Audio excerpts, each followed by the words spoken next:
একজন মুসলমানের জন্য মন্দিরে গিয়ে হিন্দু ধর্মীয় রীতিতে অংশ নেওয়া বা সেই উপাসনায় উপস্থিত থাকা কি বৈধ? কুরআনের আলোকে আল্লাহ তাআলা বলেছেন, ওয়ালাকাদ উহিয়া ইলাইকা ওয়া ইলাল্লাযীনা মিন ক্বাবলিকা লাইন আশরাকতা লায়াহবাতান্না আমালুকা ওয়া লাতাকুনান্না মিনাল খাসিরিন। অর্থাৎ তোমার প্রতি এবং তোমার পূর্ববর্তীদের প্রতি এ নির্দেশই দেওয়া হয়েছে যে যদি তুমি শিরক করো তবে তোমার সমস্ত আমল নষ্ট হয়ে যাবে এবং তুমি ক্ষতিগ্রস্তদের অন্তর্ভুক্ত হবে। অর্থাৎ কোনো ধরনের শিরক বা শিরকীয় কাজে অংশ নেওয়া, সেটা হিন্দু পূজা হোক, মূর্তি পূজার স্থানে উপস্থিত হোক, ইসলামে সম্পূর্ণ হারাম ও বিপজ্জনক। আল্লাহ বলেন, ওয়াল্লাযীনা লা ইয়াশহাদুনা আয-যূরা ওয়া ইযা মাররু বিল-লাহওয়ি মাররু কিরামা। যারা মিথ্যা সাক্ষ্য দেয় না, অর্থাৎ মিথ্যা বা কুফরির অনুষ্ঠানে অংশ নেয় না, এবং যখন তারা অসার কাজে পড়ে তখন সম্মানজনকভাবে দূরে সরে যায়।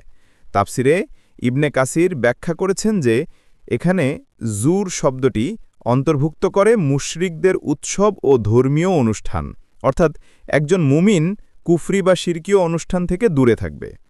আল্লাহ তাআলা বলেন, ওয়ামা লাহুম আল্লা ইউআযযিবাহুমুল্লাহু ওয়া হুম ইয়াসুদ্দুনা আনিল মাসজিদিল হারামি ওয়ামা কানু আউলিয়াআহু ইন আউলিয়াউহু ইল্লাল মুত্তাকুন।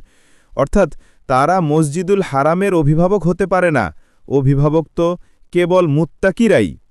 এখান থেকে বোঝা যায় ধর্মীয় উপাসনালয়ের অভিভাবকত্ব বা উপস্থিতি কেবল ঈমানদারদের জন্য। অতএব একজন মুসলমান অন্য ধর্মের উপাসনালয়ে উপস্থিত হয়ে তাদের রীতিতে সহমর্মিতা প্রদর্শন করলে তা ইসলামী দৃষ্টিতে অনুমোদিত নয়। হাদিসের আলোকে রাসূল সাল্লাল্লাহু আলাইহি ওয়াসাল্লাম বলেছেন, মান তাশাব্বাহা বিকওমিন ফাহুয়া মিনহুম। অর্থাৎ যে কোনো জাতির সাথে সাদৃশ্য স্থাপন করে সে তাদেরই একজন হিসাবে গণ্য হবে।